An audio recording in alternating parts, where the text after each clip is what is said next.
All right, hello. Hello, good morning. Hello, good morning. Blood Carnation, hello. Celestian, good morning. Rain and Shine, hello, good morning. How the heck is everybody doing? Excuse me, how is everybody doing today? How the heck is everybody? Morning, day. Hope people are doing well. Oh my goodness. And yeah, happy New Year, everybody. Holy cow. It's 2026. Wild.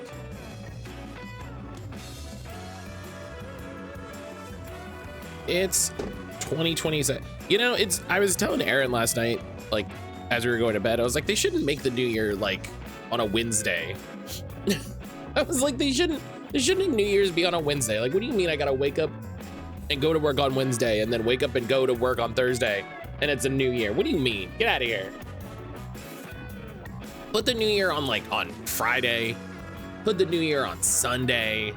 You know, give me the feeling of a transitional period. Let me have the feeling of a transitional period. I want a refund on 2025. As far as I'm concerned, they owe me back pay starting in 2020. You know what I mean? As far as I'm concerned, 2020, you know, we should have started some sort of fund. I should be getting some sort of pension. I worked while people were celebrating. I bet it was wild at the casino, hey? Sage, good morning.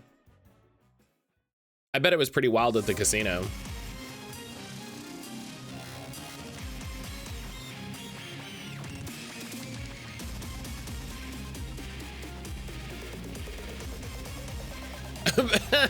Apparently there was confetti. Apparently is a very good word in that.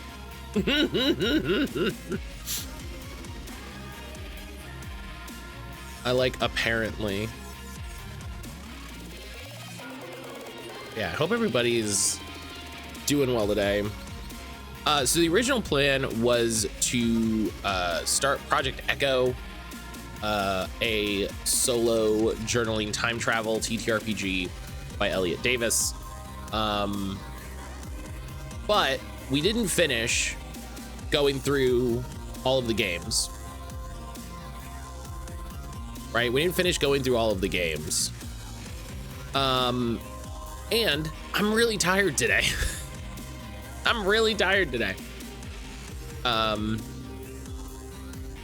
So we're gonna finish that. We're gonna finish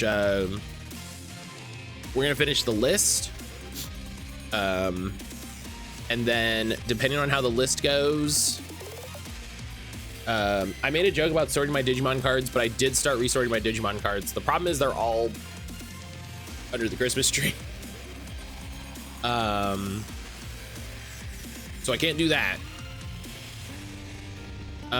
So probably what we'll do is I'll find like a demo. I'll find a demo, or or I'll boot up like fucking Warframe.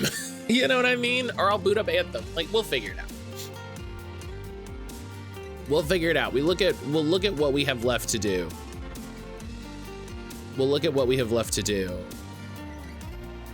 And we'll go from there. The hotel's disconnected from the casino floor. You have to walk through the hallway. I only heard the confetti. Morgan and Lucifer, on the other hand, are upset with me. I wouldn't let them out yesterday before midnight. Now it's raining. Well, yeah. Deal with it, kiddies.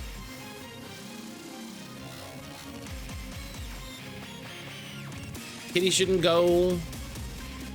be going out anyway. So you're fine.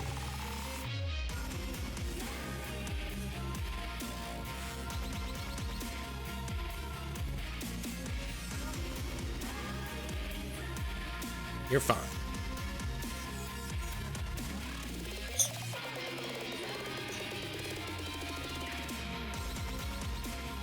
But the big news, the massive news, the holy shit, December 31st is the best time to do it news. Aaron and I finally, fully, and completely beat Blueprints last night.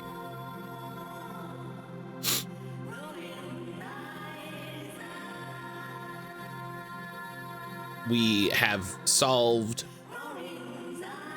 every puzzle.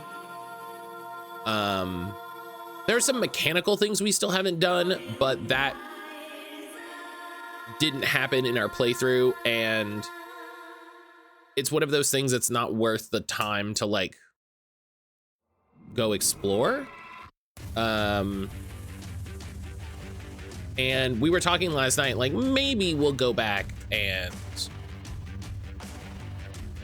do some of the achievements that are left.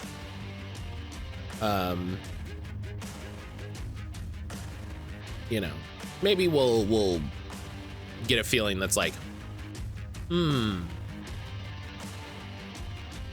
it's all the little like special challenges. So. Excuse me, but yeah. Boo! Boo day. Boo day. I hope you had a wonderful New Year's. Hope you had a wonderful New Year's, friend. It's wonderful to see you.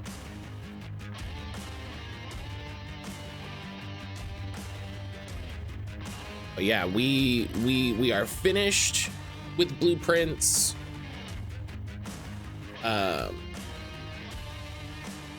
We can move on to a different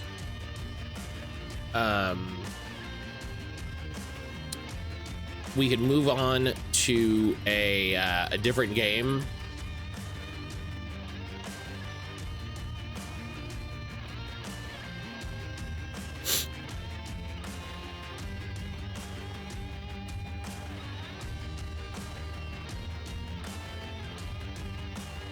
Which is good because we've been talking about playing. I think I want to do Immortality. I think I want to do something that's not like, because we've been talking about doing like Outer Wilds, and we have a couple other games. I think I want something that isn't like Lorelei and the Laser Eyes is another one that we've talked about a bunch. I think I want something that isn't explicitly here's another big puzzle game. I want something that's a little different. Right? I want something that's a little different.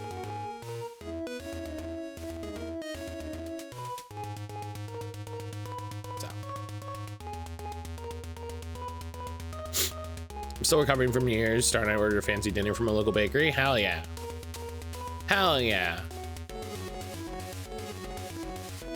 That sounds nice.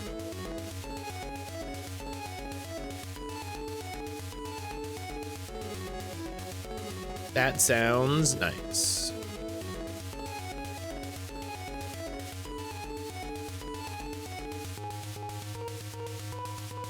That's gonna change pace with horse. Gotcha. Yeah. Aaron's getting really into Uma Musume.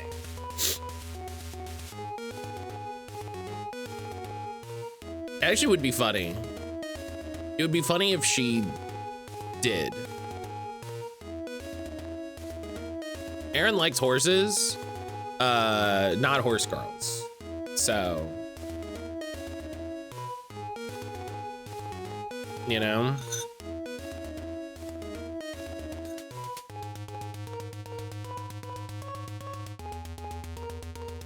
I played that game until I achieved my singular goal of putting over that loser horse girl.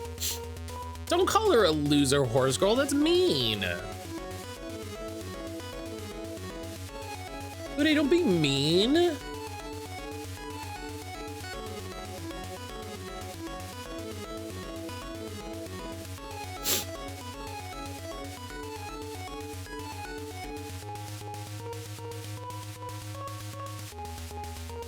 She's famous for being the queen of losers, a whole steak. I know, but you're being It feels like you're being mean about it. You know, that loser horse. You know that horse? The horse is a loser. Bude walking up to the horse track. Loser!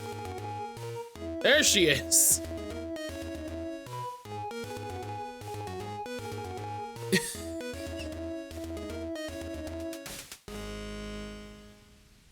That one right there, the loser.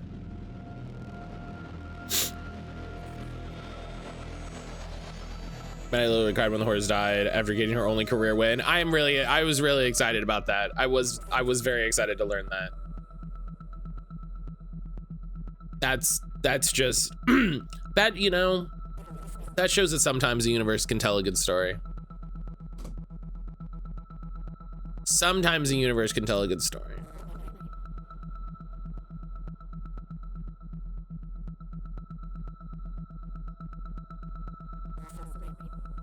Excuse me.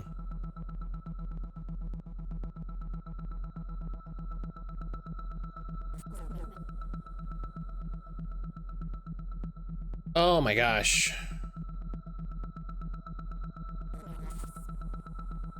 All right. Let's think way too much about video games, hey?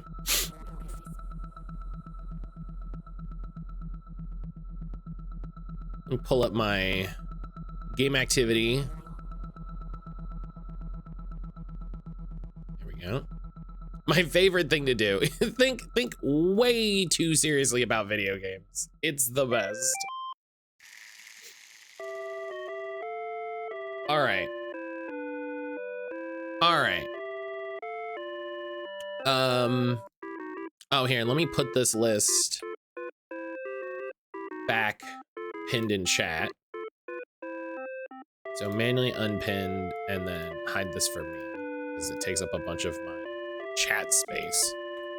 So here's the list so far. Here's the list so far.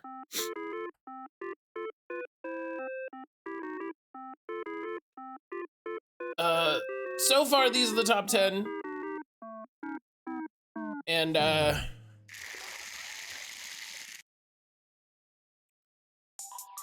stuff will move around. I found yesterday, you know, we had a lot of stuff get moved around. We have my Steam replay that we're going off of. And my my Twitch tracker. So it's everything that I streamed, everything I played on Steam, and then I have my play night game activity. Right, I moved myself up here so I wasn't in the way of the games. So hopefully that's everything. I could go look at my Switch, but you know. I had trouble getting into Worf. No, I really like Star Trek Next Generation, so I don't.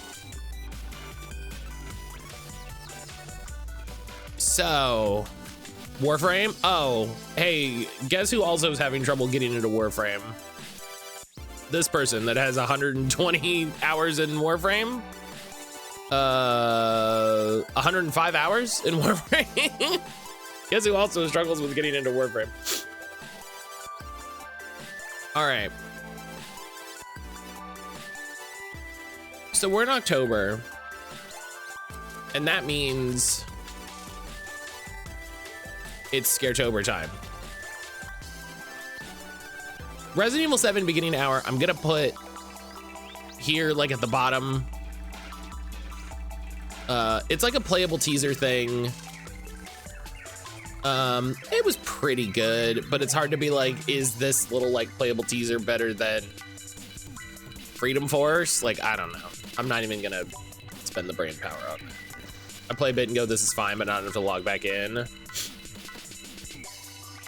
I miss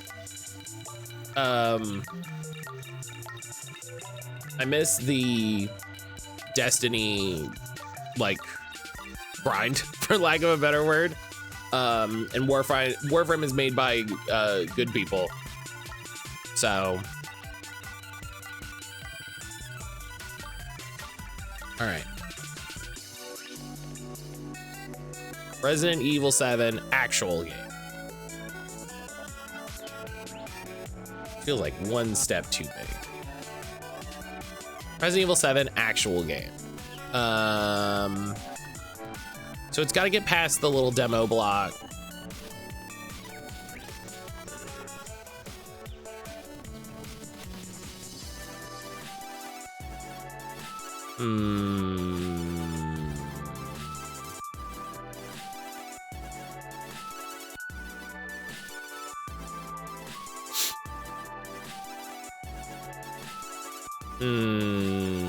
Matt's next game is going to be Azure Lane Crosswave, the spinoff of the problematic World War II waifu.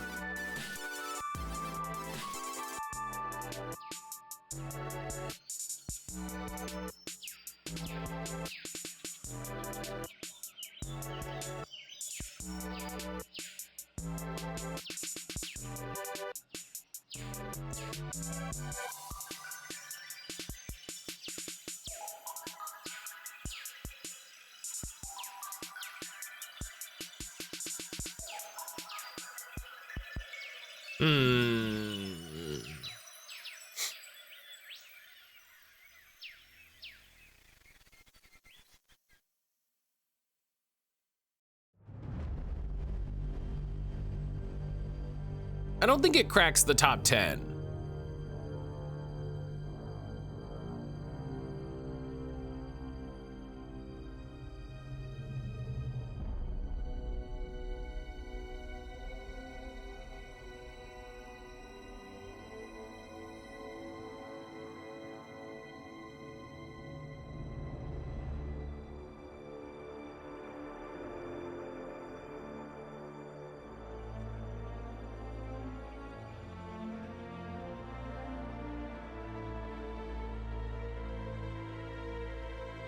I think that's good.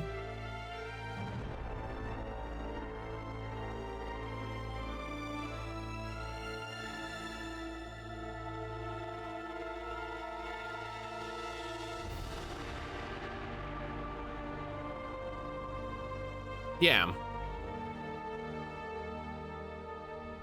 Space Marine 2 has a big advantage because it has a really solid single player mode and then really solid multiplayer modes. So you get a lot of game out of it. There's a lot of stuff to engage with, where Resident Evil is just a single player game, and not to say just a single player game, but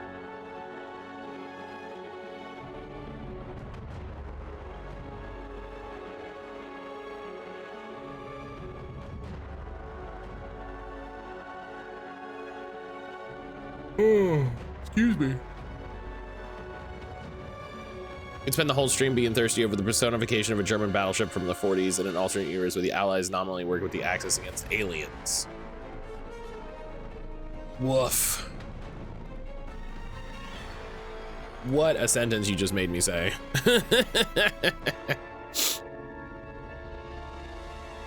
All right. Alien Isolation.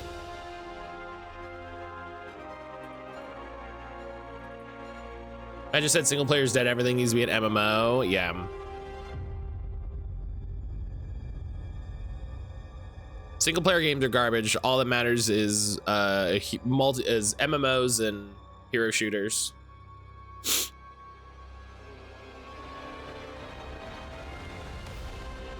I think Alien Isolation is kind of a flawed classic.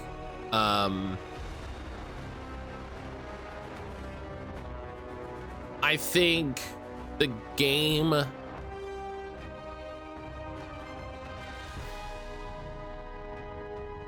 punches above what it can do, and that's fine. Some of my favorite games do that. But I think when a lot of your like horror and tension and interest in the game is with the interactions with the alien, and the alien seems to be a sort of just unscripted wandering, you know, like dust bunny of death. That last bit, I recall the developers saying the game was too long because they designed levels. When they designed levels, the alien wasn't as smart. Yeah, and that's it. I think Alien Isolation has a twofold problem, where I don't hate the size of the levels. Like, the size of the levels feel very realistic for what is happening, but I do think the alien is like too intelligent. I know there's a mod that like fixes the AI, because I get the idea that it's like, yeah, listen, we don't want it to just be running around completely ambivalent and disconnected from anything. You know, we want it to stay close, we want it to stay tense. The problem is when you watch the Alien movies, there are a lot of sections where you get the story and then the alien exists but is like not actively attacking. So you can have the story moments, you can have the character moments, you can have, you know, dialogue. And I think the game kind of struggles to balance those moments.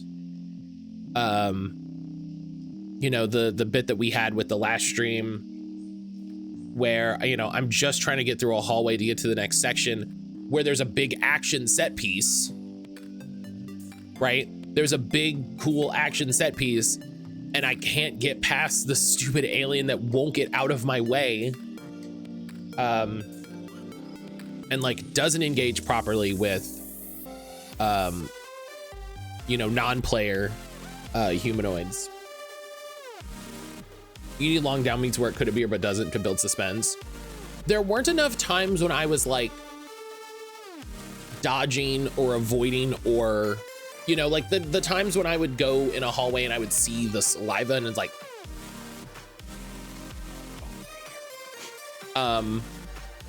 and you know, you see it skitter through a window. Like, I want there to be a version of Alien Isolation that's like a scripted survival horror game and not the alien is just an NPC fucking roaming around enjoying the space, you know? So I really love it. I think it's a really good game. I do want to go back to it, and spend some more time with it. Excuse me. But it has its flaws. Clover Pit, let's go gambling.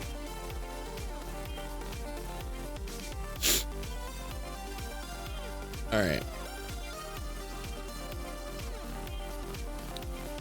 Clover Pit's really good.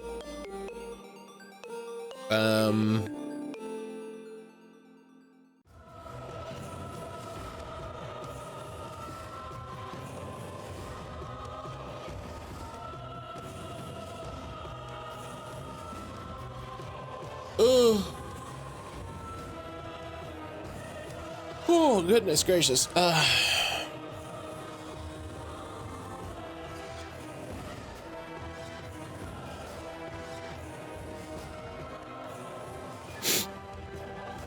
It's hard to rank number go up games. Not because I think that there's anything like wrong with them or that they're bad or that they're like inherently worse products or anything like that. I think it's just hard to compare. It's hard to compare a game like Clover Pit to, say, Outward.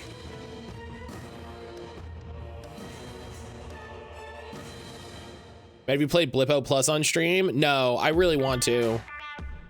There's been like 4 people talking about Blippo Plus recently that I'm really excited to check it out. I'm really excited to check it out. In the realm of games that are difficult to compare to other games.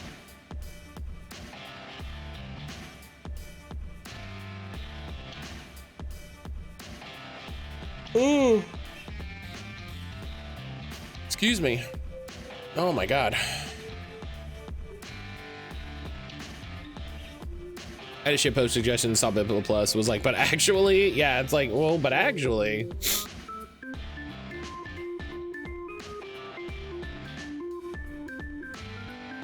Yeah.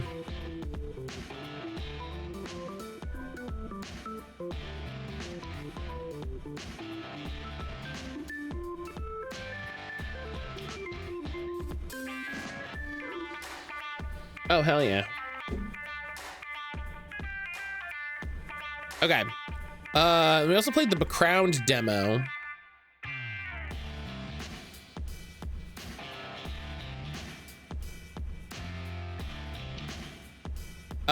Boo, do you listen to the Side Story podcast?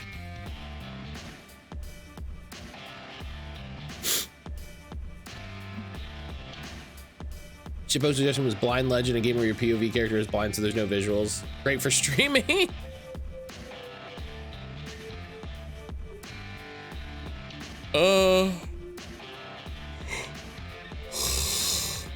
Excuse me.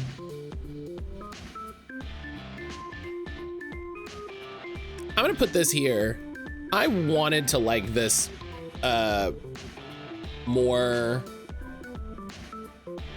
than I did, and I think this might be an occasion of like I'll enjoy the full game, you know, or I might enjoy the full game more than just like the little snippet of a demo. But I'm trying to get back in the podcast listening habit. Work doesn't always cooperate. I feel that. Side Story is a podcast from the people that make Friends at the Table. And it's just them talking about what games are exciting to them. And they had a section recently on Blippo Plus. Oh my God, I would die.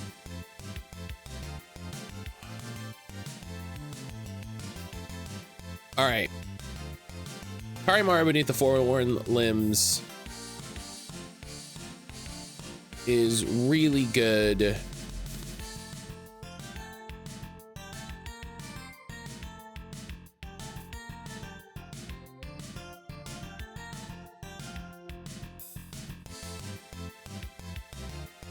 I found out about Blippo Plus by dropping into stream and being very confused as to what I was seeing and how this was a game. Do you know how that game was sort of originally like conceived or distributed? Like that game's original form? Playdate exclusive? Yeah. Which is wild. Like what a weird little idea.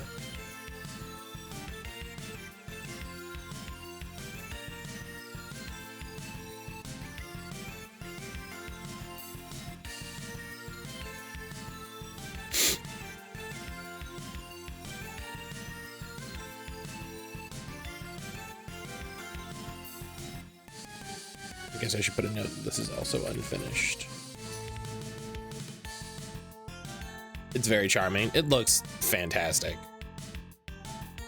All right. Resident Evil Village.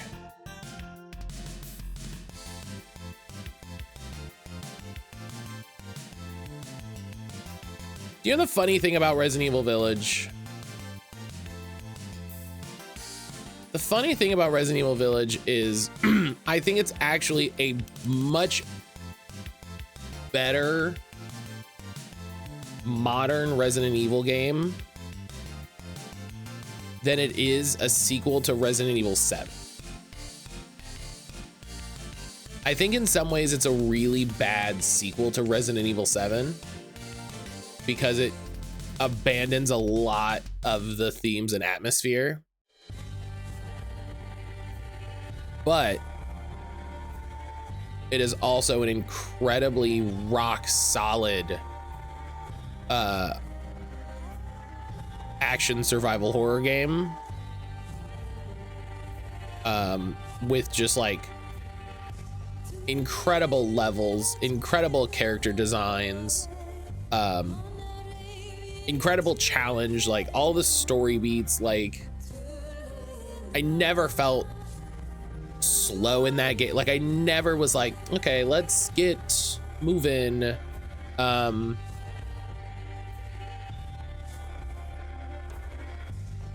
The game started and we were just going the whole time. Like it had me 100%.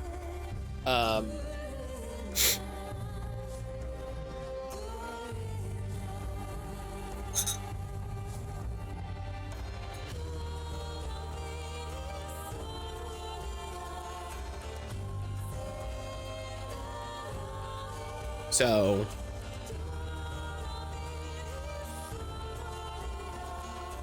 I think there makes a lot of sense.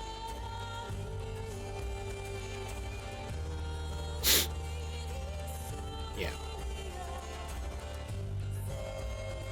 All right, so finally Legends ZA.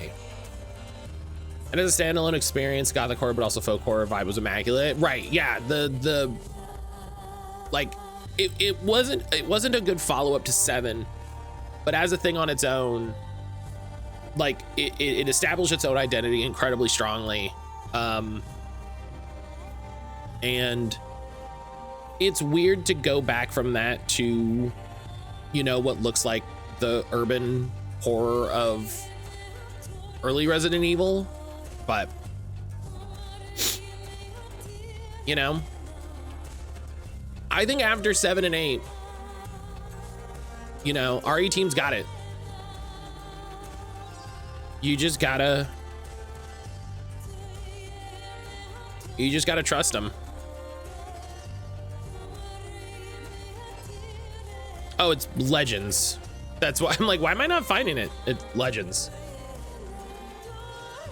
It's Legends ZA. It's not just Pokemon ZA. All right. Here's the hot take everybody's been waiting for.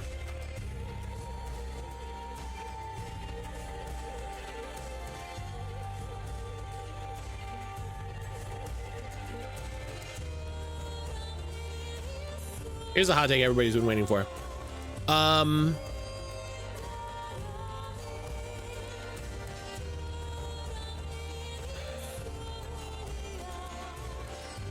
I don't think ZA is that great of a game. I think in the way that I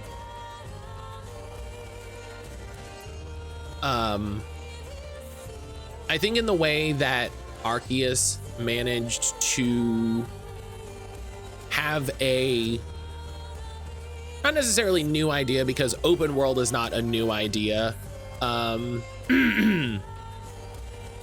They managed to go in a different direction with, you know, a lot of different mechanics and make something that felt fresh and exciting and fun to engage with and like cohesive. Legends ZA doesn't do that for me. Is there a reason for the Legends subtitles is required distinction from the mainline Pokemon title? Yeah, Legends is sort of their designation for we're doing something that isn't just the same, just the expected Pokemon formula. A lot of people were complaining when Legends ZA came out, or, you know, was announced. It's like, oh, what legend is there to explore, blah, blah, blah, blah, blah. And I'm like, that's not what the designation is for. So you're already wrong. So 2 whole years. Ionic! Matt K Hart, Matt K Hart, Matt K Hart, Matt K Hart, Matt K Hart, Matt K Hart, Matt K Hart, Matt K Hart, Matt K Hart, Matt K Hart, Matt K Hart, Matt K Hart, Matt K Hart, Matt K Hart, Matt K Hart, Matt K Hart, Matt K Hart, Matt K Hart. Pecky Almo. Ionic, good morning. Ionic, thank you so much for the 25-month resub. Thank you so much for the 25-month resub, Ionic. Thank you so much for being such a positive force in the community immediately. Like, just immediately coming in and you know, being a part of the space. in a way that like not a lot of people have done. And this isn't like to poo-poo anybody, but it was just fantastic how Ionic showed up and has keep showing up. So Ionic, thank you so much, friend. I appreciate the hell out of you. Everybody go follow Ionic. Ionic streams their damn self. Go follow Ionic. They've been streaming this, like, I was lurking the other day. It's some sort of, do you have like, it's a racing game. Do you have like a full wheel setup? I feel like I remember you talking about working to get a wheel, like like a wheel and pedal and stuff set up.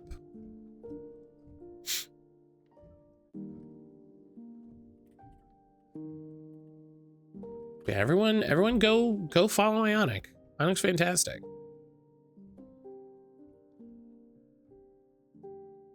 We'll pad up with the new computer. It works so much better. Hell yeah. Hell yeah. Good time to get a new computer. Good time to get a new computer. Let me tell you.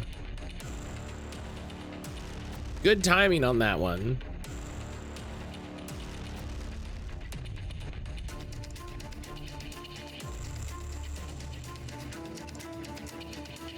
I'm so nervous about anything with my computer now.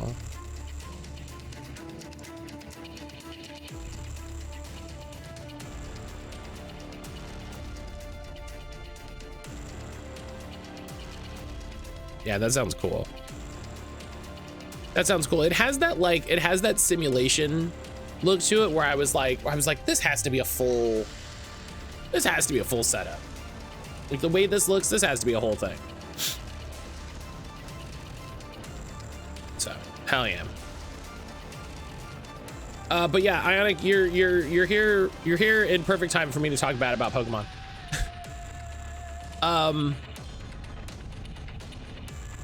Matt's next game is gonna be playing through the entire Nancy Drew franchise. Hell yeah.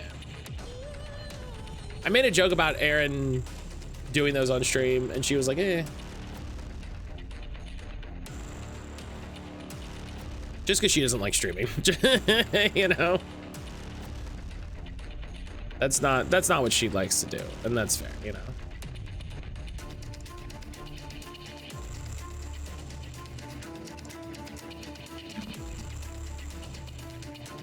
But yeah, Legends ZA, it was such a weird time. I never felt like I don't know what it was with the controls. I never felt like I was hitting the right button. I never felt like I was hitting the right buttons. I never felt like I had a full control of the lock-on system. Like I actually forgot that you could, until like later in the game, that you could throw a ball that's not, like you didn't have to lock on to throw a ball. You could just huck it. Kira, hello. Which is my own thing, but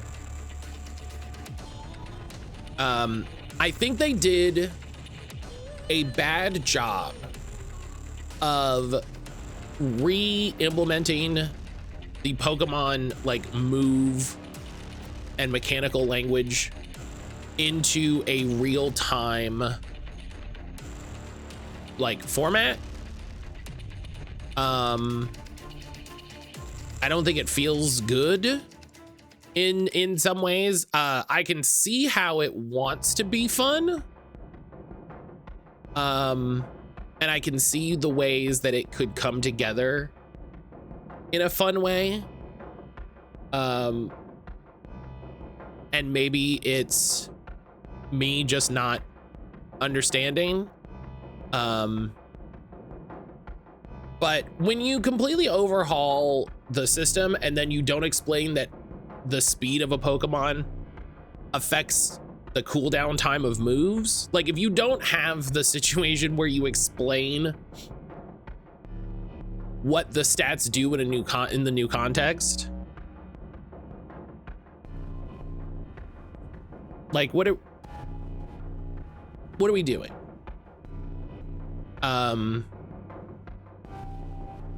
I also don't like, I should be moving the Pokemon. I felt like I had no control over the battle.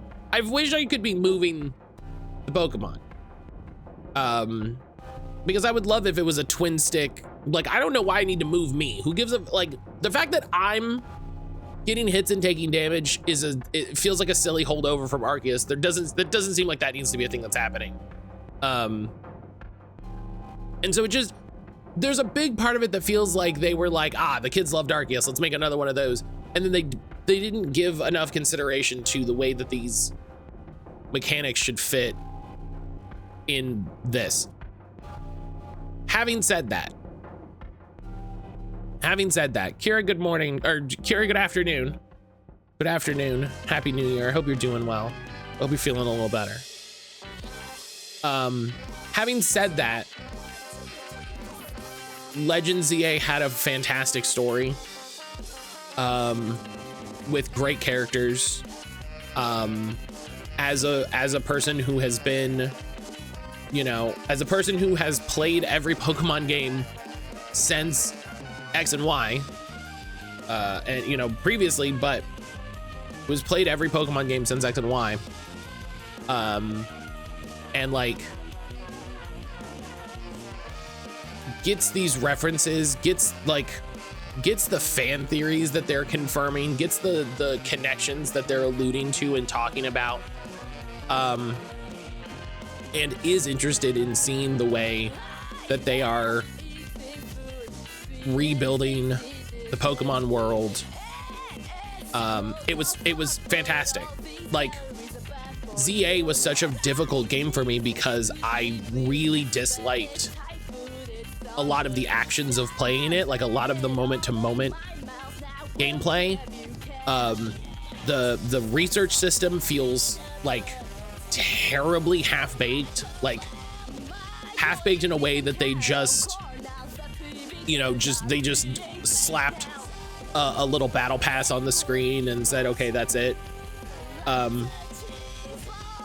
Side quests, the implementation of them feels, again, very checkboxy.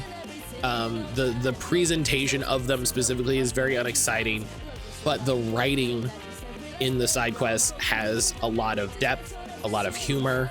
The side quests for the incidental NPCs that you see walking around has a lot of humor. It adds a lot of flavor to the world about how people feel about what's happening. You get so much characterization from the characters, but in the same way, the plot doesn't feel fully considered. I told Aaron when I was, getting near the end of the game, I was like, what this game has kind of made me realize is I don't think Game Freak has ever sat down and thought about what a world that exists alongside Pokemon really looks like. Because if Legends Arceus happens, right?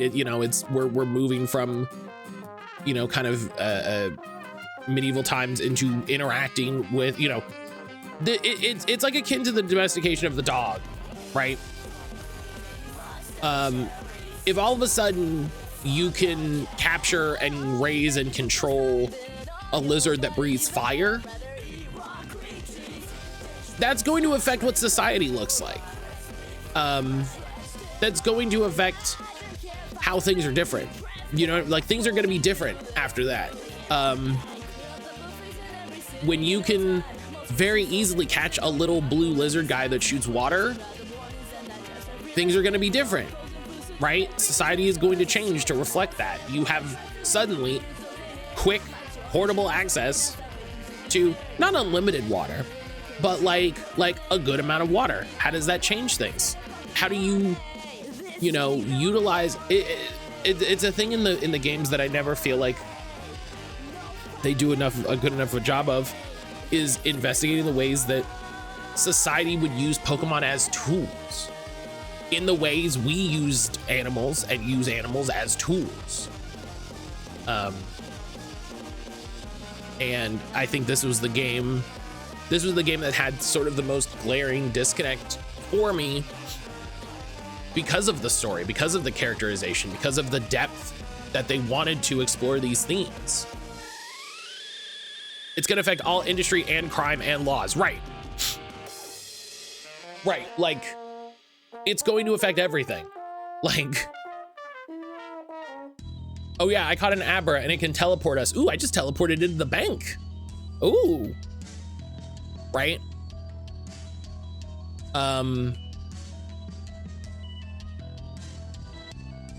And so like, I don't knock the game that hard for that, because I get that they're like, we're not interested in telling a story about what the laws are in Kalos because of Pokemon crime. It just feels like a lot of the friction that was inherent in the story was like, they were like, ugh, we keep losing our space due to having Pokemon. And I'm like, how the fuck did y'all not have Pokemon in the city up until now? How did we get to this point? How did we get to this point? Like, shouldn't have y'all have had? If I built a city in the world of Pokemon, you absolutely would bet. Like when they, like how they build dog parks. Like how they build dog parks, right? Big fields and green spaces. And you know, you built all these motherfucking cafes and shops and stuff. You didn't build any space for Pokemon. What is wrong with you?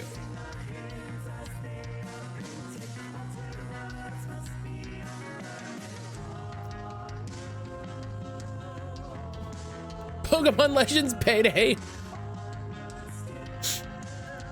Checking my assault rifle and my bag for all of the money and pulling a Tepig mask over my face.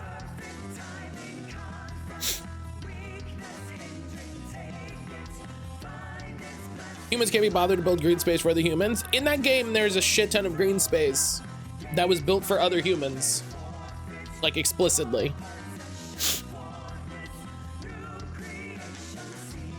So I think it's really funny. Like, ZA is the game that I really struggled to enjoy. In a way that was different from Scarlet Violet. I still managed to enjoy Scarlet Violet. I had some like low grade complaints. And then this one I think is just like, oh, like I just have core mechanical issues. And the DLC sounds like more of exactly that. The bits that I've seen Fondue and the bits that I've heard people talk about, it sounds like it's like, oh, it's a lot of great characterization and dialogue, and you get to talk to a lot of characters, and that's really fun. You also have to do a bunch of bullshit grinding. You have to do a bunch of bullshit grinding, and stuff with the donut system seems really poorly designed. And a bunch of the legendaries that they give you are shiny locked. So sick. It's everybody's favorite part.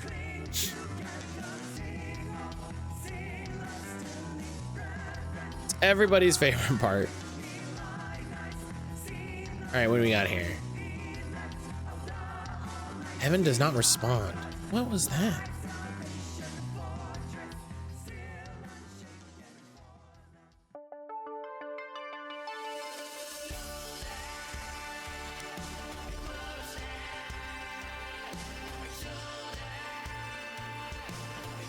I'll have to check Steam. I don't remember what that game was. What was that game? Goes to the bottom of the list. I don't remember playing that, so.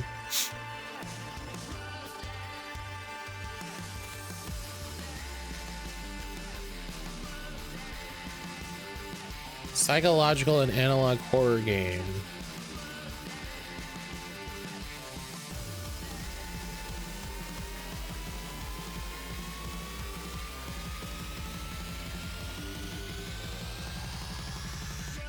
I legitimately do not remember playing this.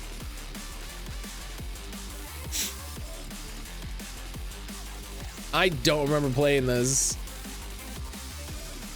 We played it for a while. Yeah, and then we played Desktop Explorer. And yeah, Reanimal and Rogue Mansion. I don't remember this game at all. Man, shouts to the viewer count that day. Holy shit. Hell yeah. Crushing. Have good streams. I don't know. I'm literally gonna put a note that I can't remember anything about it.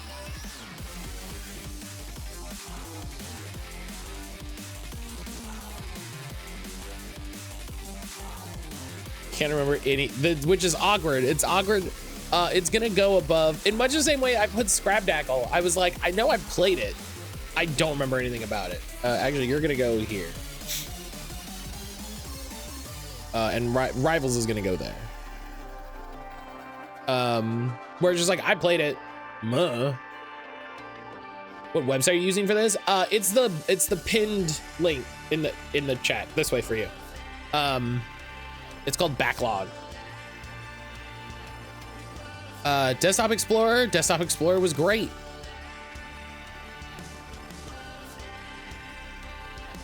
The demo for Desktop Explorer was really interesting. I'm really psyched to check out the full version of this. Here's our little demo block. Here's the demos that really excited me. I think I liked it a little bit more than Relooted, but I think I'm more excited for Relooted. Looks fun in the same vein as Home Safety Hotline and Hypnospace. Yeah, it leans a lot more Hypnospace. It leans a lot more Hypnospace. And yeah, gosh, I gotta play Hypnospace. I marked that was a demo, right? Reanimal looks really good, and makes me want to finish playing, or I guess play Little Nightmares 2. Basically what I do on a spreadsheet but a website. That happens sometimes. I'm gonna put it there. A lot of these are just slightly better than the other. Excuse me. I am ruined this morning. I'm sorry for all of the sniffles and coughs and stuff, y'all. I am ruined this morning. And then Rogue Mansion. Rogue Mansion.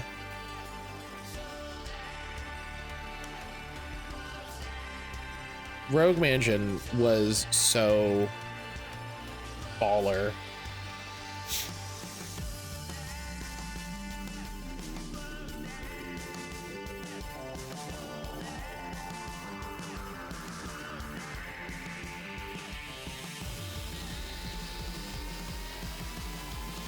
I'm gonna move some of these up a little bit.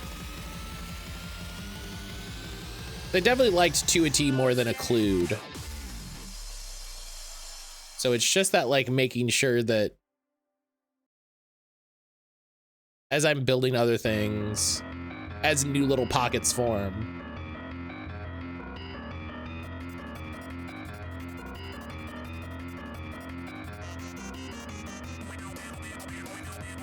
Oregon Trail 2 is on here. Oh, Ionic, Anna showed up yesterday and reminded me about Oregon Trail and then yelled at me to put it higher. So I definitely like Esoteric Ebb more than Division 2. Yeah, see, this is the fun thing. This is the fun, is when you look at a little section, you go, well, no, wait a minute.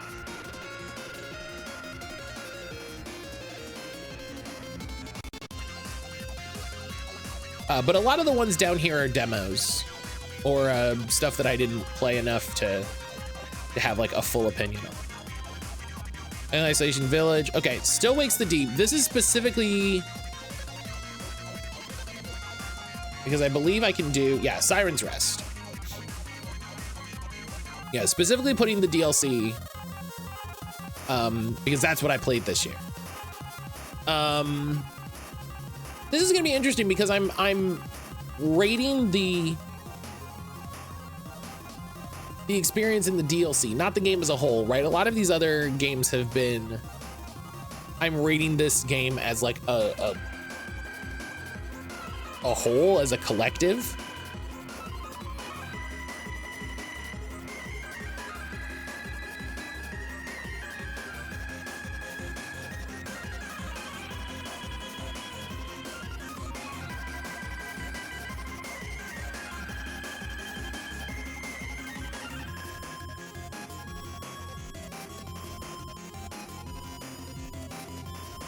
I think it was really enjoyable.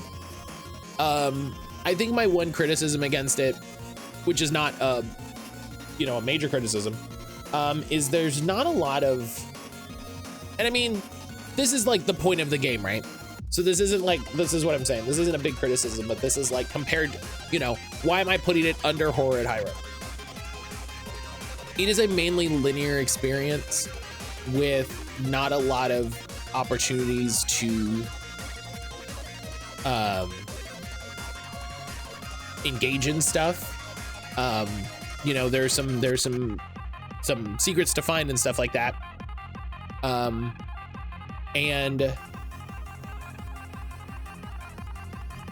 I think Still Wakes the Deep is a B game, like in a good way. But I think, they made a game that was linear, that was, it is in all cases and purposes a walking sim. And it's great. They did a really good job. They didn't do a great job. They did a good job. And so when you have an explicitly, Matt hates it because it's single player, right? When you have a game that's like, oh, this is single player, you're gonna do one playthrough, you're gonna see the story. I feel like you really gotta nail it. I liked it more than Pokemon. And I don't feel like it did that. And again, it's good. It's quite good. I would recommend it to people who like horror games. I think it's a very good game. I think it has a fantastic scenery. It has a fantastic like world, the platform that it built in the main game, and then also in the DLC. Like, the levels are great, voice acting's phenomenal, sound design is great. I just think it's not even incomplete. Like, I don't know what I would like more for the DLC. Like my main complaint with Still Wakes the Deep is that it gets a little long in the tooth for what it is. And this, I think, is I think this could stand to be a little longer. So, and as always, that's a difficult needle to thread. Breezy, hello. The fact this took more than one stream is wild. I played like 5 games this year. Professional streamer, baby.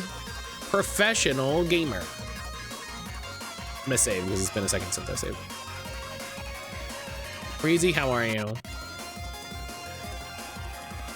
Breezy, how are you? Alone in the Dark 2024.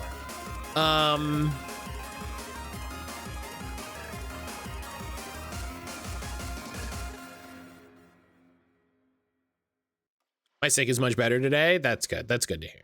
That's good to hear. I don't liked it more than I don't liked it. I don't like it more than Siren's Rest. This is not the one where you're neither alone nor in the dark. Well, you are alone. Because you there's 2 characters there, but you pick one. And you're in the dark narratively because you don't know what's happening.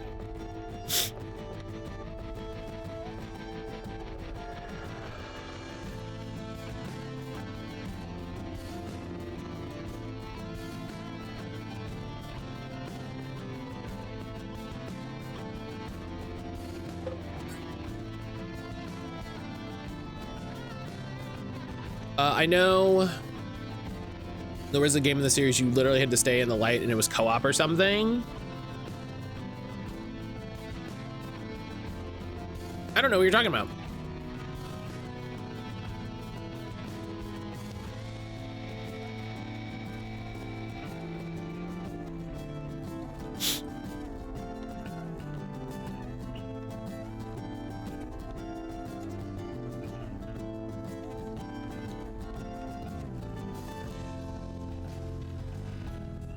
Yeah.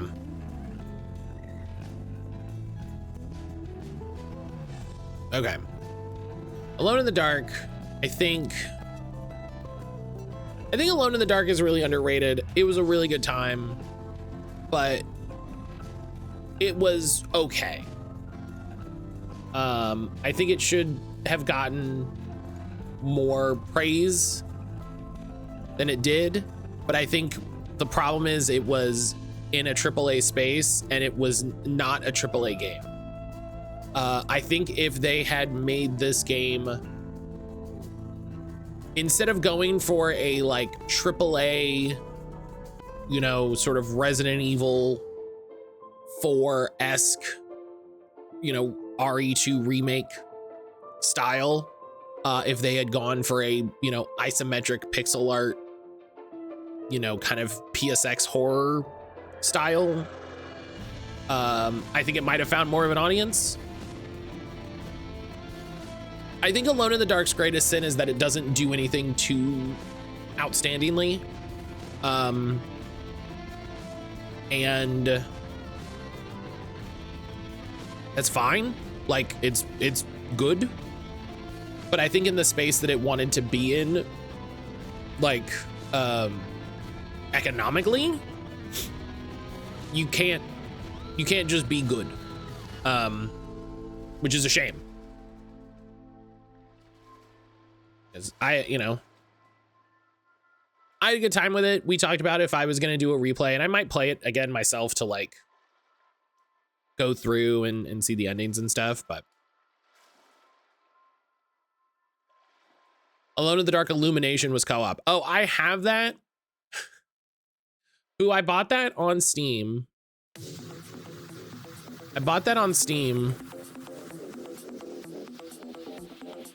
Because it was like, it was the only part of a like Alone in the Dark bundle that I didn't own. So the bundle was like $2. And I was like, oh, well, it's also mostly negative and the screenshots look bad.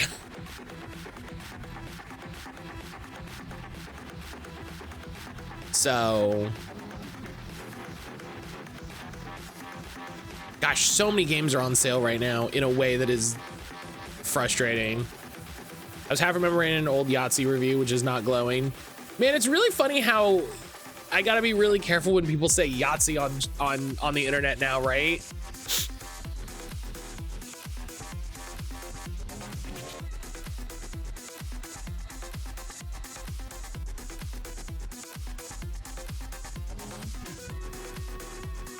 Crow Country.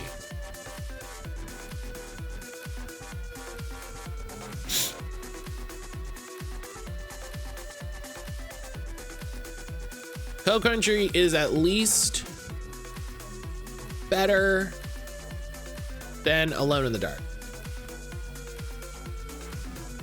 It took me a second to understand why you said that. It's like how people are saying PDF file, and I'm like,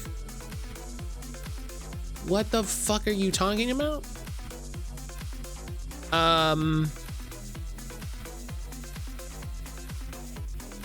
I think Unfair Flips goes up. I keep looking at Unfair Flips and going, that's not high enough.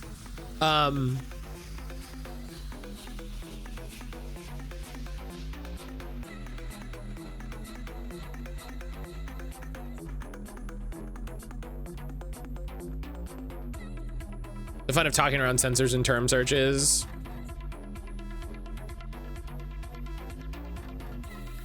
Because yeah, Crow Country's better than Temtem Swarm. I enjoyed Temtem Swarm, but it's a better game.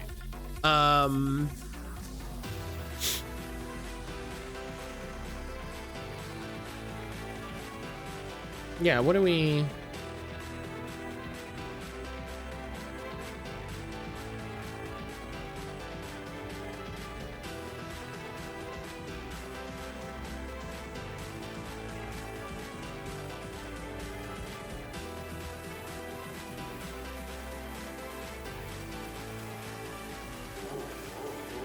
You know what's funny? As we keep adding games, I keep going like, man, Play-Doh.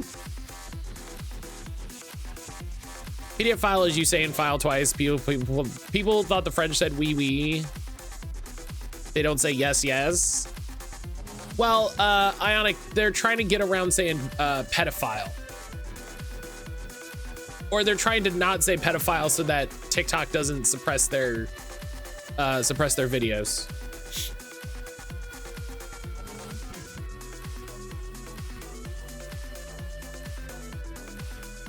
Matt, have you played You Will Die Here Tonight? No, that doesn't, then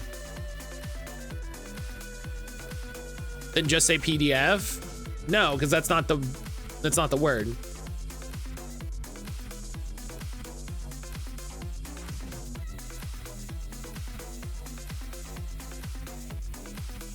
Oh.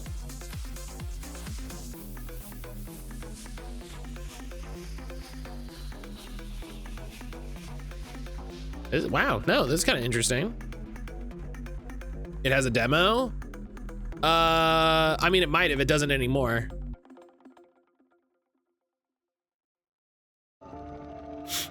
It might have in the past. There's a big spider. Wow, that's a spider. Holy sheez. That's a big old spider. I thought they were trying to say PDF and just adding file for no reason. Now I get you. Yeah. No, it's like, I get you. It's weird. Do you know what I mean? It's one of those like, pulls up on the Steam search, but redirects to the base game. Yeah, it might have had it at one point and then they just hit it. So it's fine. It's fine. Okay. So more demos. I really need to figure out how I want to do demos.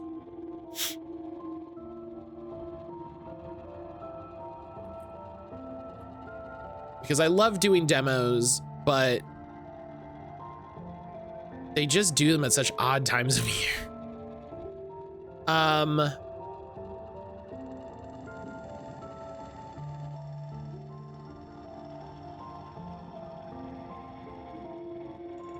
Yeah, Fractured Blooms looks really good. It looks weird and messed up, but it looks good. Ground Zero. I saw somebody raving about Ground Zero recently, and I felt silly because I remember playing the demo and being like, eh. And so maybe I fucked up. Maybe I was wrong. I'm willing to say. Guess, Valkyria Chronicles, you go down farther. You go down far. The idea that Valkyria Chronicles, the parts that it was good was better than Megaloot. Well, actually, that's rude to Megaloot. Megaloot was fine. Well, hang on. Megaloot can't be below the demo block.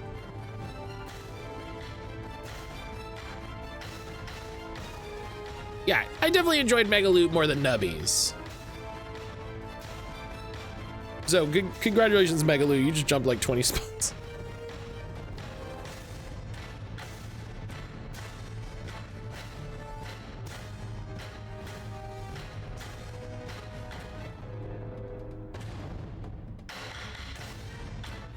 A drastic reordering. Well, sometimes, you know, hey, I like it. The real line is Valkyria Chronicles, right? Did I like it more than Valkyria Chronicles? Or, you know, is it a demo?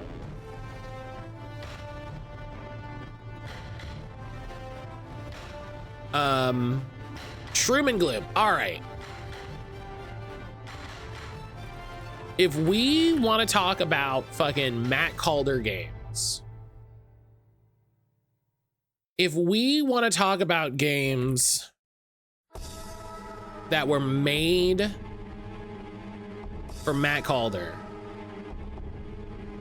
we're talking about Shroom and Gloom. In the way that I have not felt since we played the demo for Cross Blitz, where I was like, this is a game made for me.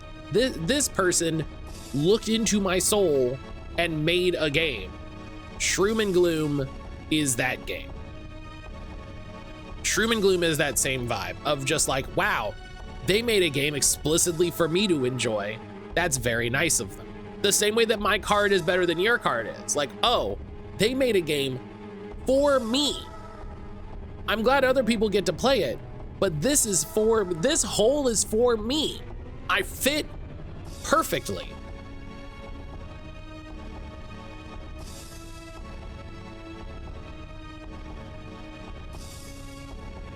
Sleep away.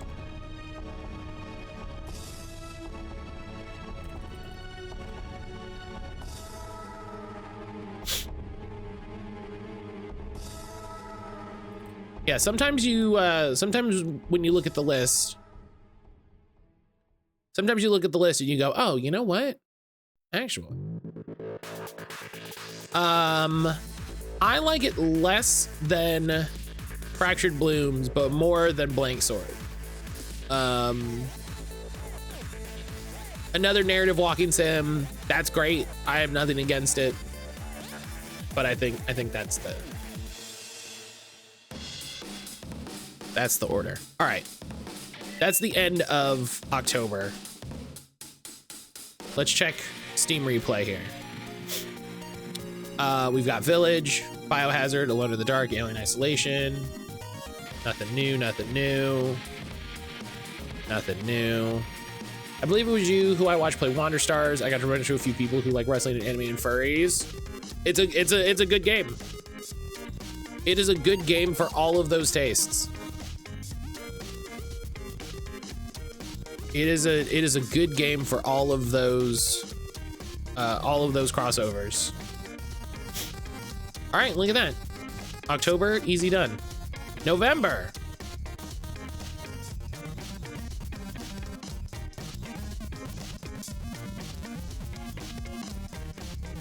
Digimon Story Time Stranger.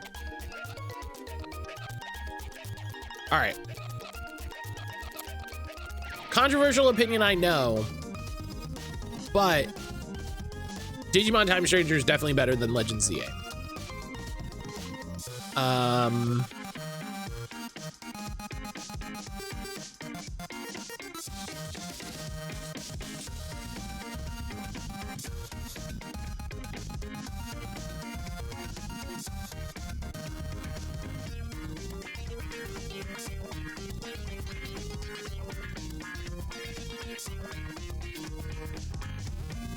It feels weird to say if it's better than Jade Cocoon.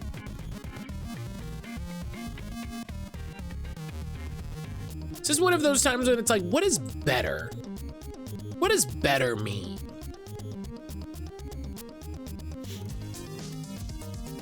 I feel like I haven't played it enough. Better than South of Midnight? My complaint with South of Midnight, Boo, was I think it took too long to get to the exciting like portion of the story. And I think the first half should have been half as long and the back half should have been most of the game.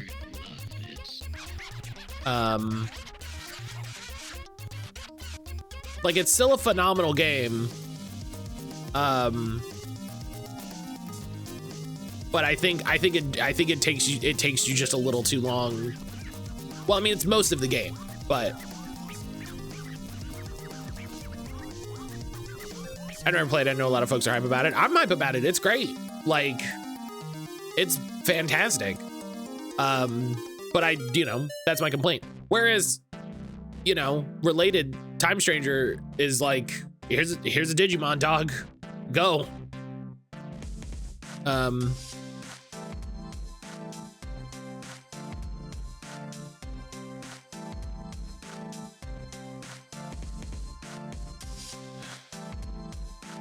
Again, it's really interesting to say, like, what's better.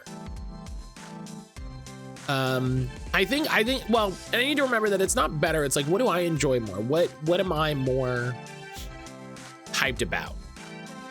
Do I like it more than Warframe? I like it more than Spiswa, as much as I love Spiswa. I like it more than Balatro.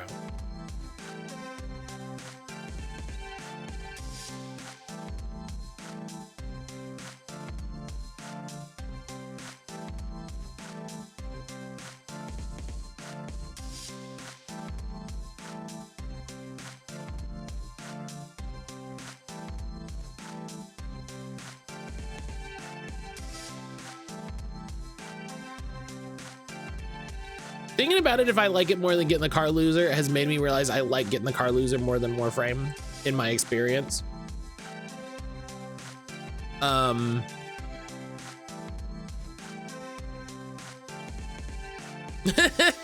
Higher.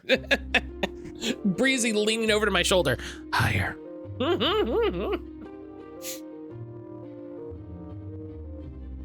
I think it manages to layer complexity in a way that feels organic and keeps you engaged with the systems instead of like ignoring them or getting on autopilot. Like, I was actively excited to get new items and engage in new combos, especially in the DLC. I think the DLC blew that up in a fun way.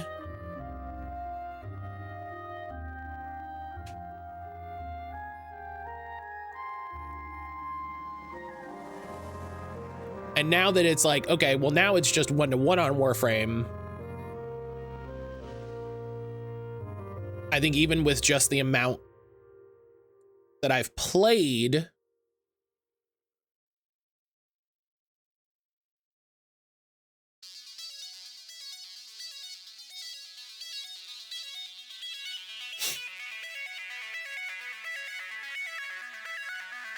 yeah.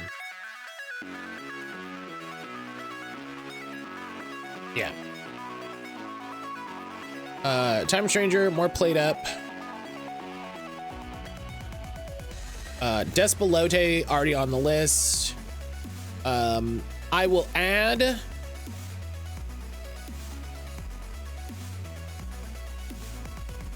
my wife threw out my card collection, and so I bought a dump to find them all for tracking purposes. But they used generative AI for music. Hey, let's go look at the Steam updates and let's see if they've gone, hey, we shouldn't do that.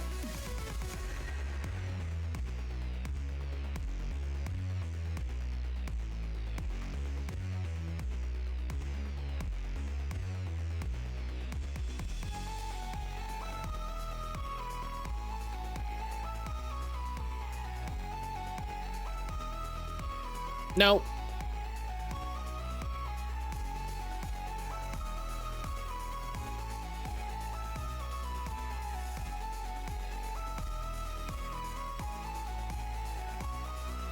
Top 10 isn't bad though. No, not at all.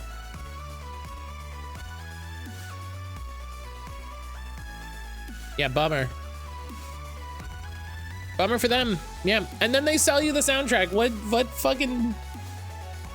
Love losers. Anthem 9. Anthem number 9. The second game called Anthem that I played this year.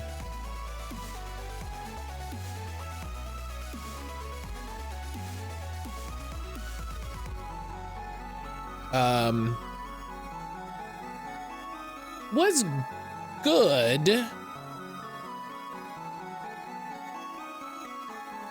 I think the UI was more complicated than it needed to be, but I really enjoyed the gem system. I wish the roguelike elements were a little better explained, and maybe that's something that comes through in the full version better, but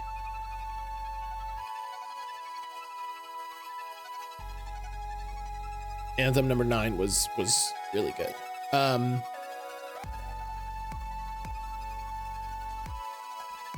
Okay, here's gonna be a fun thing. Consume me.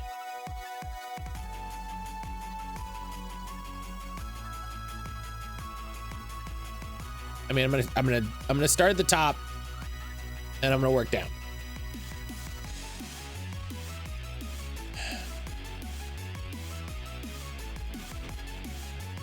Okay, I'm gonna confidently put it above Spiswa, but in a way that they're like hanging out. You know what I mean?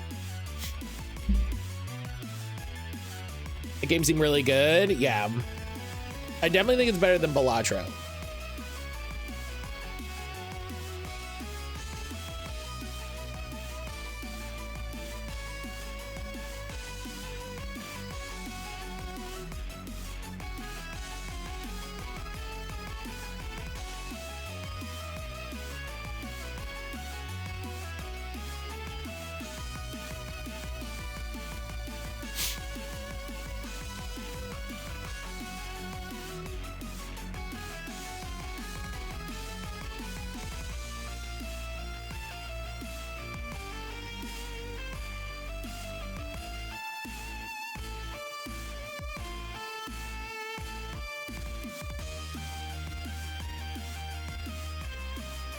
That's funny.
Yeah.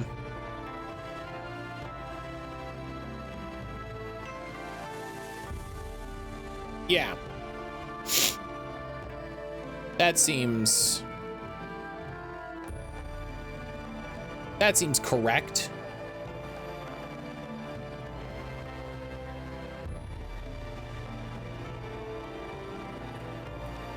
Demon School. Played a lot of good games this year. We've possibly played too many good games. I need to play worse games.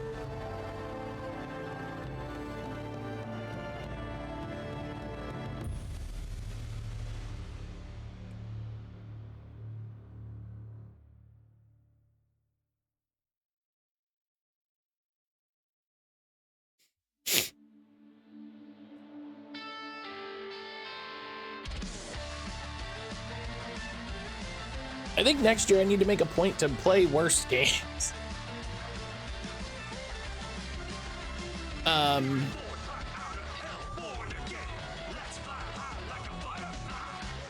It's drowning in its greed. The wicked trap was sprung, tangled in the threads of its deed.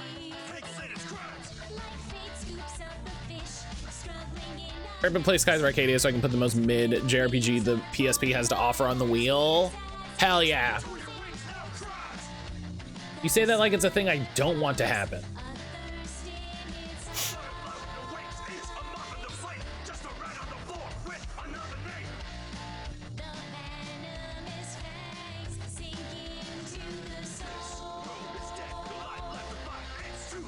too late now to mourn its punctured wings.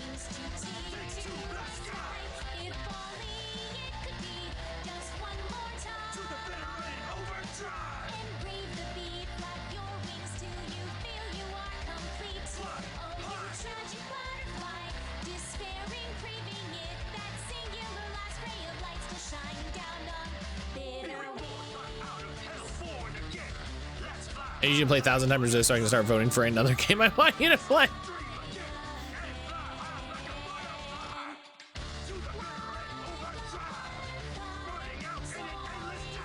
Oh yeah, I said the other day that I should update the wheel. I forgot about that.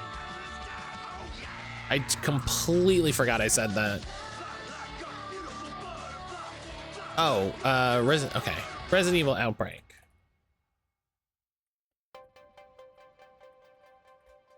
I want to play Banishers. I'd play Banishers. That'd be great.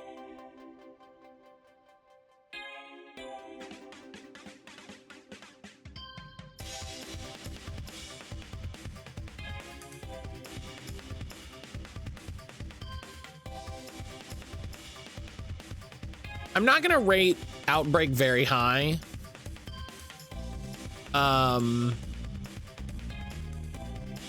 Because like it's Whisper Mountain Outbreak but worse, but also it's a 20-year-old game based on technology that is improved by fucking quantum speed comparatively, you know what I mean?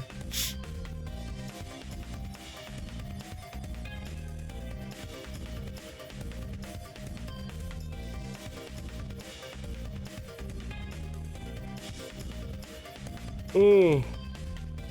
Okay.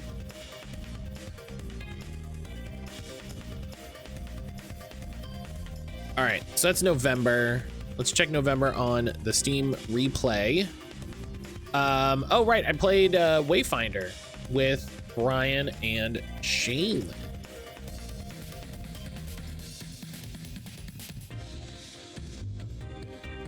It was okay.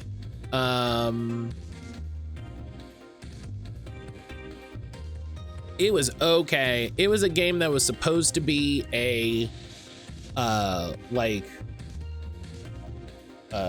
big free-to-play MMO type game, and if I remember correctly, the publisher was going to shut it down, and the developers like took it on and made it a it is still multiplayer, but it's not like MMO, like free to play thing. It's you know, it's a paid product. You know, it's like imagine playing something like Kingdom of Amalur multiplayer, and you have different characters you can play as. Like it's a really neat design game. There's not as much there as you want, or at least as I wanted, but what's there is really fun. We grabbed it. It was on sale for like $5 or something like that. Like Wayfinder never caught my eye, never picked up it, maybe for my co-op group. Yeah, like it's one of those things where it's like, this is like pretty good. You know, and yeah, like for a co-op group, it's very solid. It was very solid.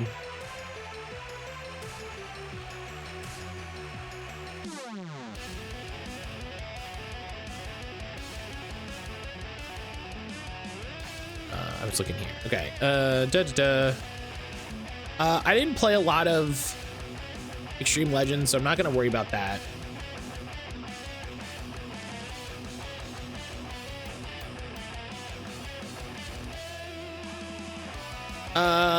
I'm gonna put, man, I'm so bummed that I played fucking 3 generative AI games this year.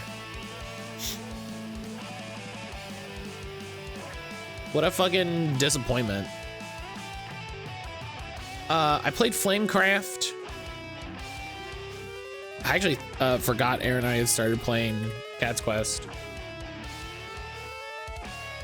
Flamecraft was good. Flamecraft is gonna go in the board game section. But it was a very good implementation of Flamecraft. I was hyped about where wins meet for 10 seconds. Luckily, someone shouted about the in-game chat bots. Yeah, I think I played it for like 2 hours and got to the first town, and I was like, these NPCs sound weird. I don't like this. I got a bad vibe. I got a bad vibe here. And I was right. I was right.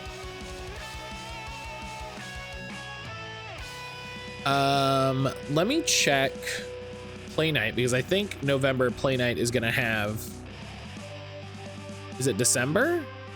Okay, it's in December. Okay. Oh, I played, that's right.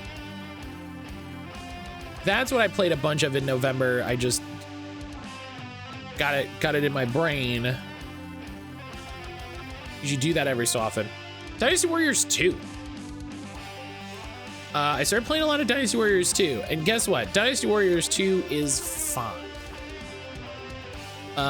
It's Dynasty Warriors. It does what you think it's gonna be. But it's the second one, so it's, you know, missing stuff that you might want.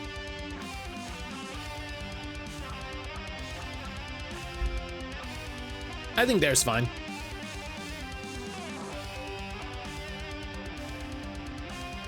Dynasty Warriors 2 better than Oregon Trail 2. Yeah. Well, because Oregon Trail 2 doesn't have like super moves, you know, so that's a pretty easy distinction. All right. December streams. Verho.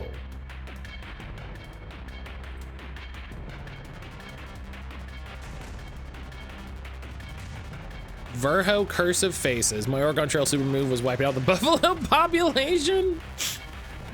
Yeah, Paul did that. Yeah. Verho Curse of Faces is pretty good. Honestly, Unfair Flips needs to be higher. Every time I look at Unfair Flips, I go, that's not high enough. Unfair Flips is better than Indiana Jones. I'm fine saying that. Verho.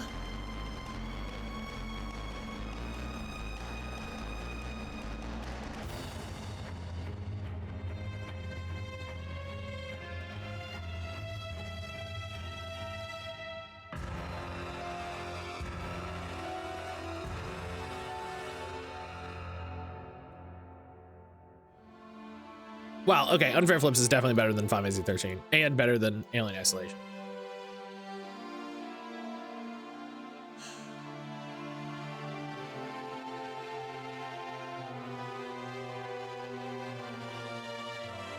Played so many good games this year. This is ridiculous.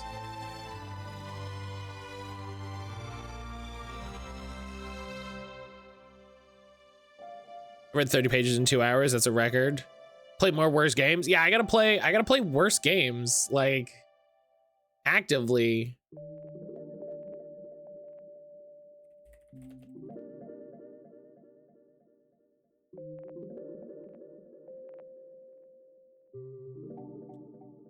Hi, Sajin, how are you doing? Angeline era.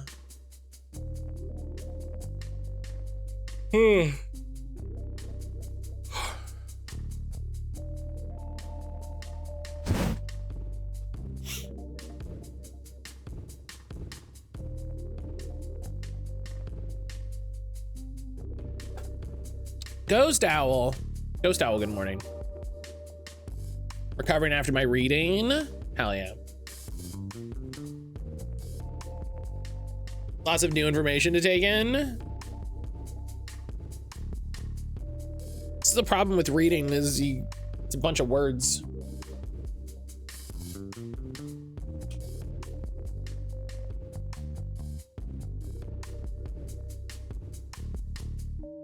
A bunch of words you gotta internalize.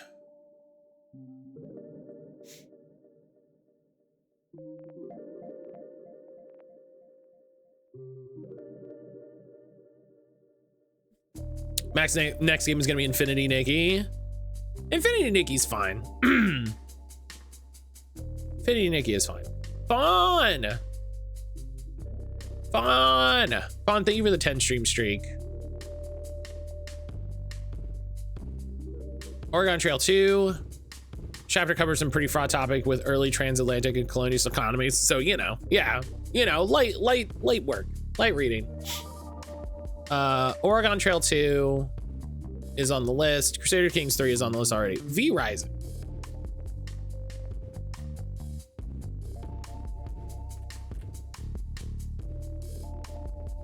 V Rising. I didn't play a lot of V Rising. We just played it the one night. Fun and games. Fun and games. I said, what? Fun and games. Fun and games. The opening for Infinity Nikki was the gayest Lisa Frank sparkle I ever saw. I've heard that the developers have like fucked the economy, and I don't know anything about that, but the little bit that I played of Infinity Nikki.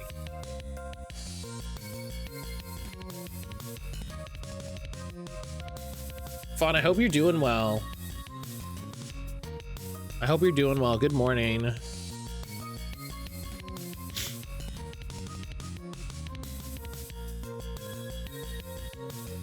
Oh my god. Excuse me. Ratatan is already on the, oh, well, now we're into December. Okay, so hang on.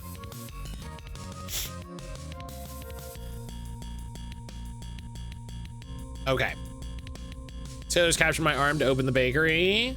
Sailor, you cute boy. Okay. Alan Wake. Hey, do you know what's funny? I played Alan Wake 2 again this year.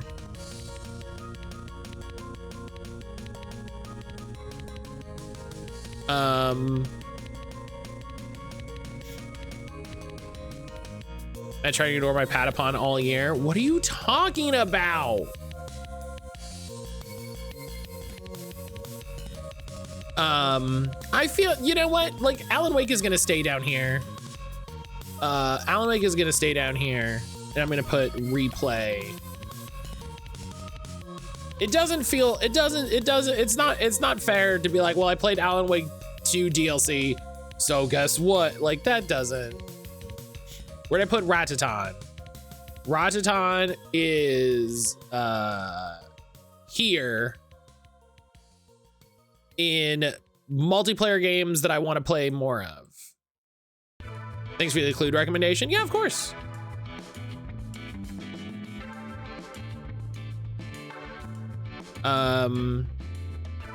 Yeah.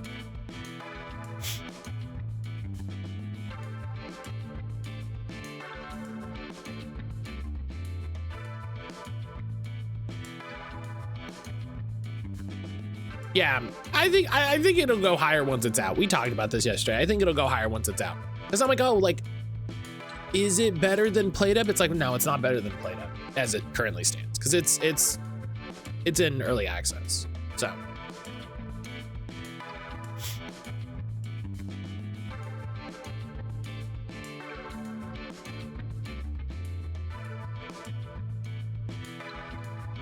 How was Headliners? You don't mind circling back? Oh, Headliners is good.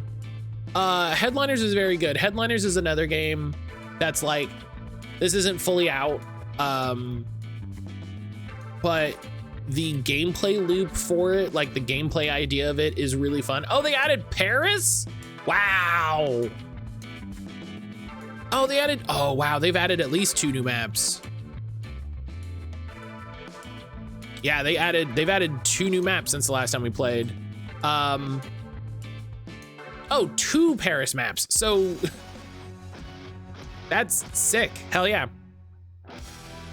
What is it? The cover art makes me nervous. What? Headliners? Fun, didn't you play Headliners with us? Am I misremembering? No? Headliners is like Repo, but you are photojournalists taking pictures of like alien invasions and monster attacks and stuff. So you're running around a city map trying to find monsters and aliens and Godzilla and stuff, and take like it's the photo mechanic from Dead Rising. So, you know, if you can get a photo of your friend getting clawed in half by a monster, that's great. Great photos. Good job. Why am I also remembering Fawn played? Yeah, I would have sworn, because I remember Fawn played Repo with us, but I would have sworn Fawn also played Headliners. But yeah, Headliners was good. Headliners is like a really nice, simple gameplay loop that, you know, in like in the Repo peak Guilty Assault conversation of just like, you have a great small concept and then you just build and iterate on it. The press fest made you think you were press getting killed by the government. That's fair. It's a little, there's a little monster guy right here. It's a little hard to see. It's a little hard to see. I can grant that.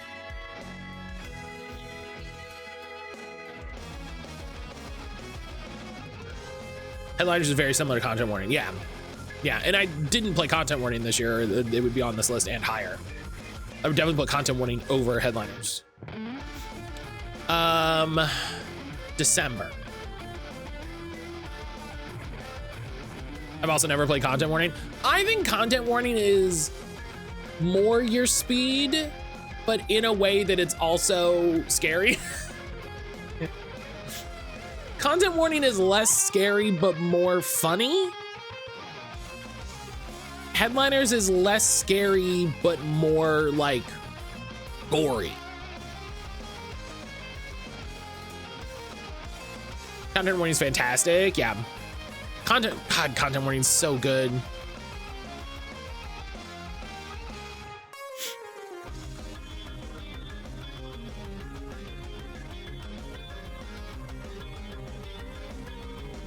Okay. December.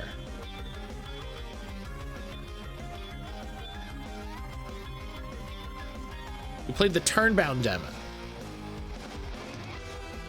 I should save. We're gonna give it a second. Yeah, Content Warning's really good. Just in general, I think Content Warning in the same way is just like, here's a really simple idea and we'll have a good time with it. I bought Played Up while it was on the Steam sale. I'll be able to play that one with y'all in the future. Hell yeah. Hell yeah.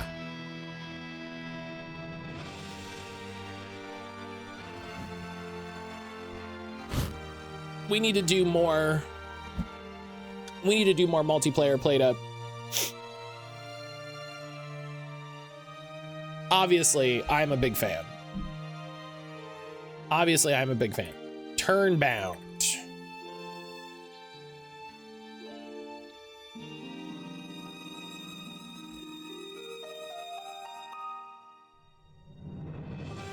I played the demo for this. It's very good.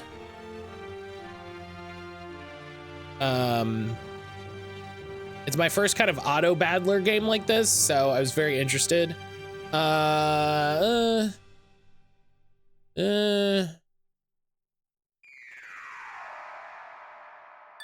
problem is all of these together are just like fantastic and games I'm really excited about, so.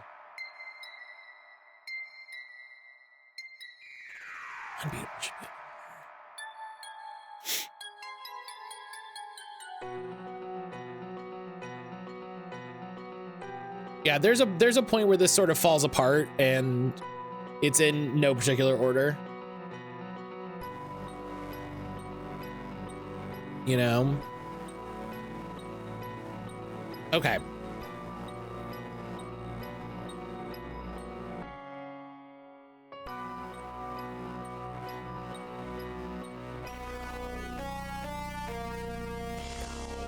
Anthem.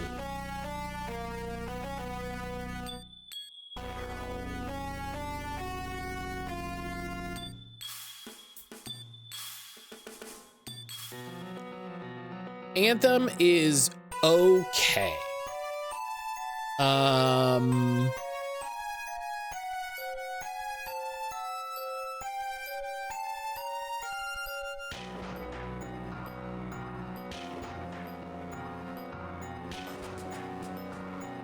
I'm gonna put it below Inquisition Martyr because it's explicitly like kind of the same game. And I think there are some parts of the looter shooter mechanic that I think Anthem does really well.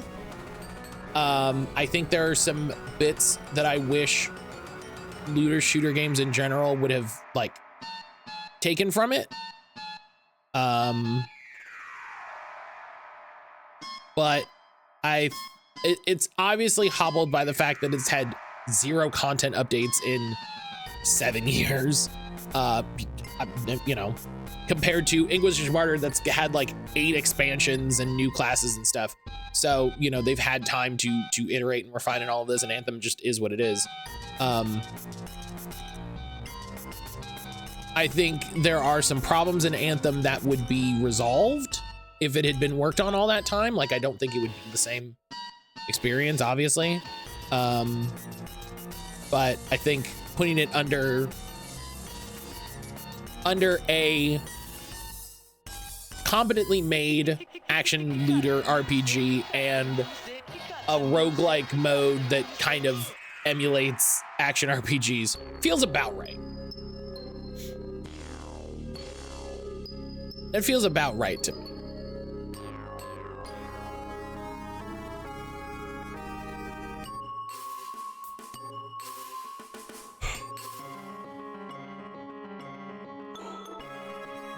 And then, final game to add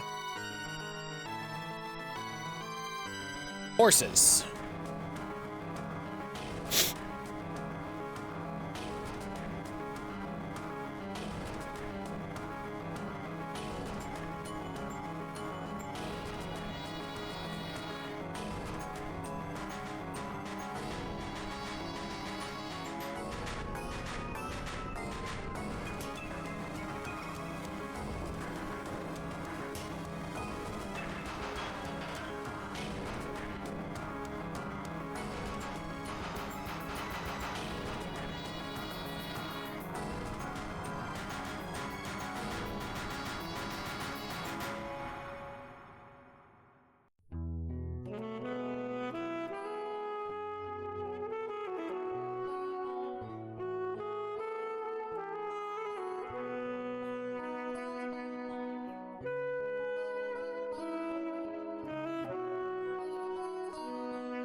Look outside for some chill vibes.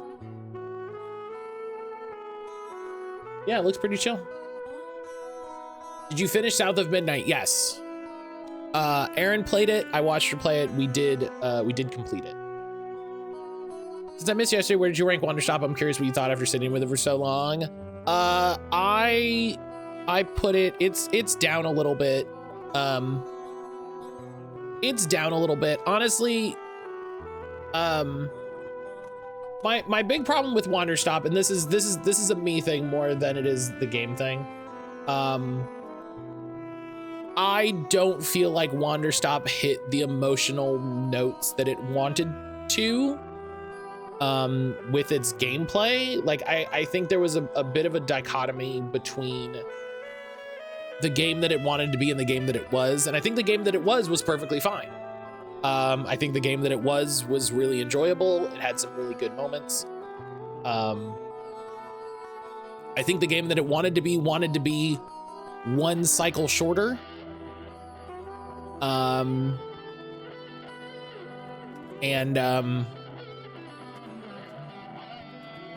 Maybe more narratively impactful. It had some incredibly impactful moments. And I still think it's fantastic. Again, like I think the greatest problem with trying to do this list is I've been lucky enough to play some incredible games from this year, some incredible games from past years. Kage's it's definitely better. Final Fantasy 13. And trying to determine, you know, is horses better than Resident Evil Village is like a wild thing to try to do.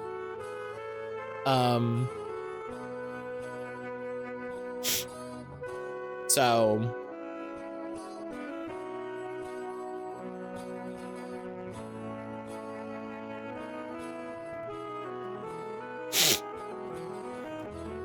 just ranking them as hard when they're so different, right?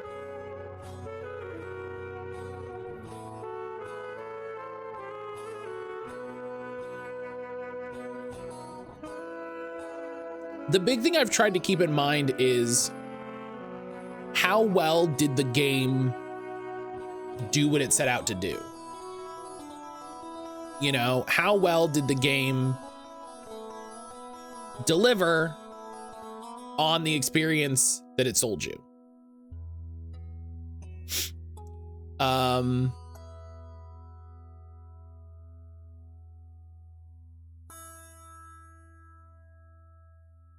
What I think is really funny is, as much as I love all of the games on this list, there's such a gap right here in such a funny way. Blueprints is so far and away my game of the year. Like, this is like a horse race when the horse that's in first is just so far ahead of everybody else.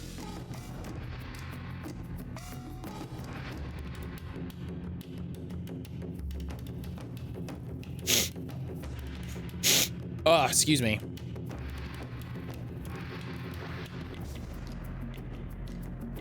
I think this is it.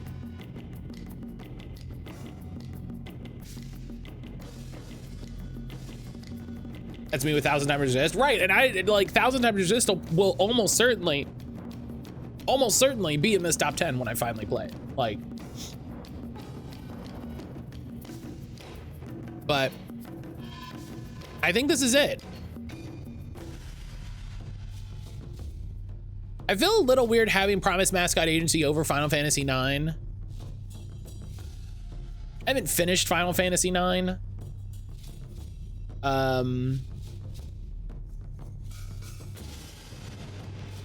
Oh, well, hang on.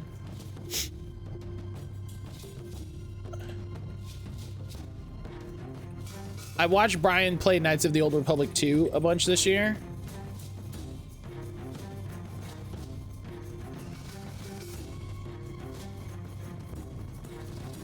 And Knights of the Old Republic 2 is a fantastic game. It's not gonna go super high because I just watched Brian play it.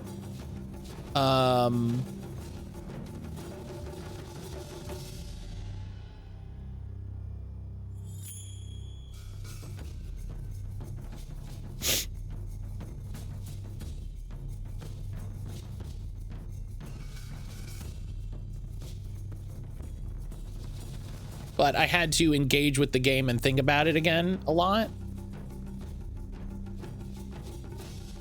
No, you know what? That feels like a cop-out. That feels like a cop-out.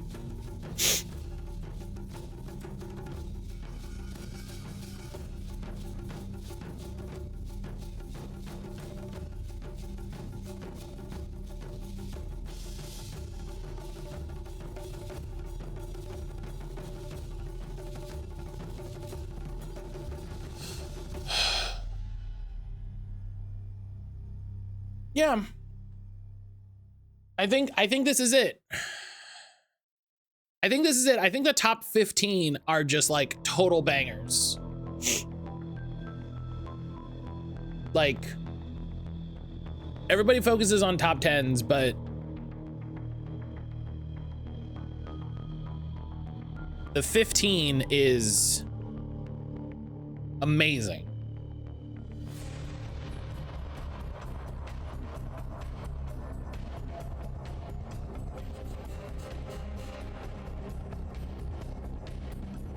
I'm still dumbfounded how we never got a remake remaster of KOTOR while EA had BioWare and the Star Wars license. Oh, because they They were making Old Republic. They were making Old Republic, and during that time, game developers weren't obsessed with selling you the game they already sold you. That's kind of a new, I don't want to say invention, but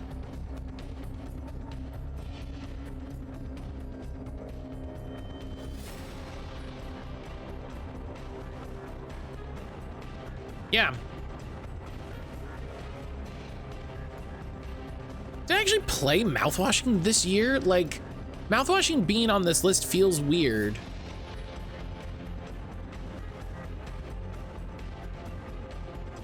How long did I play it in January? Let me check my, I think I streamed it.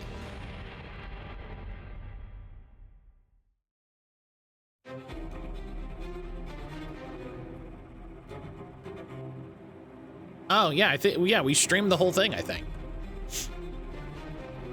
All right. I started this game last year.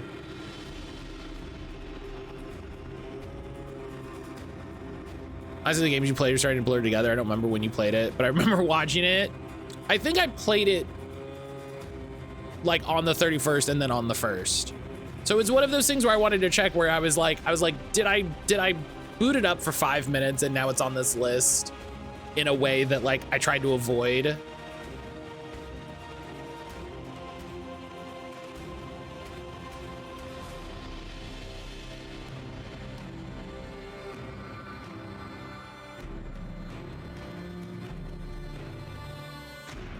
Yeah.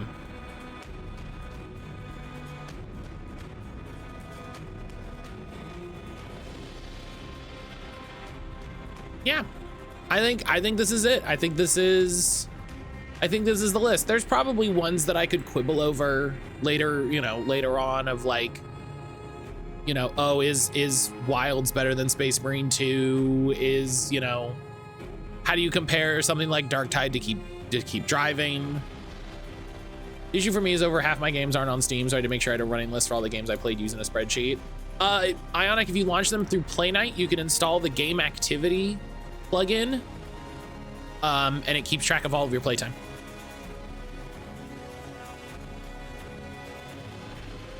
Little tea, little gingerbread. Hell yeah, that sounds good. That sounds good.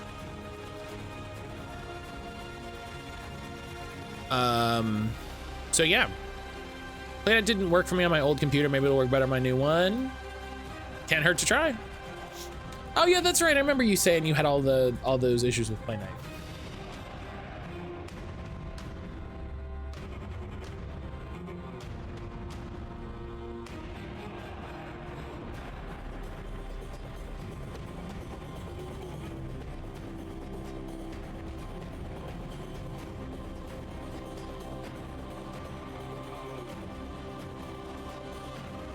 All right.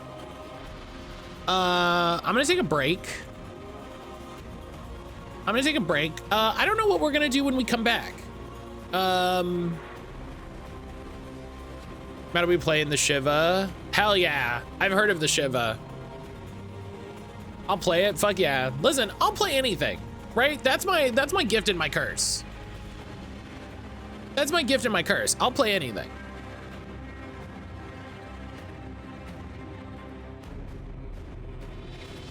See, if I really want to be annoying, I would go in and I would add journals to when I played it and all this.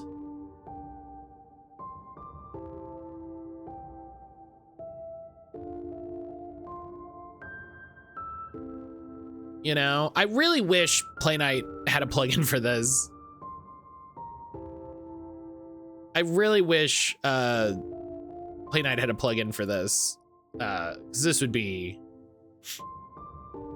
fantastic. Tell your gift your curse down to playing a game despite the quality. Yeah, like I'll just play it. Like, yeah, sure, I'll play it. Yeah, whatever. What do you got? I'll play it.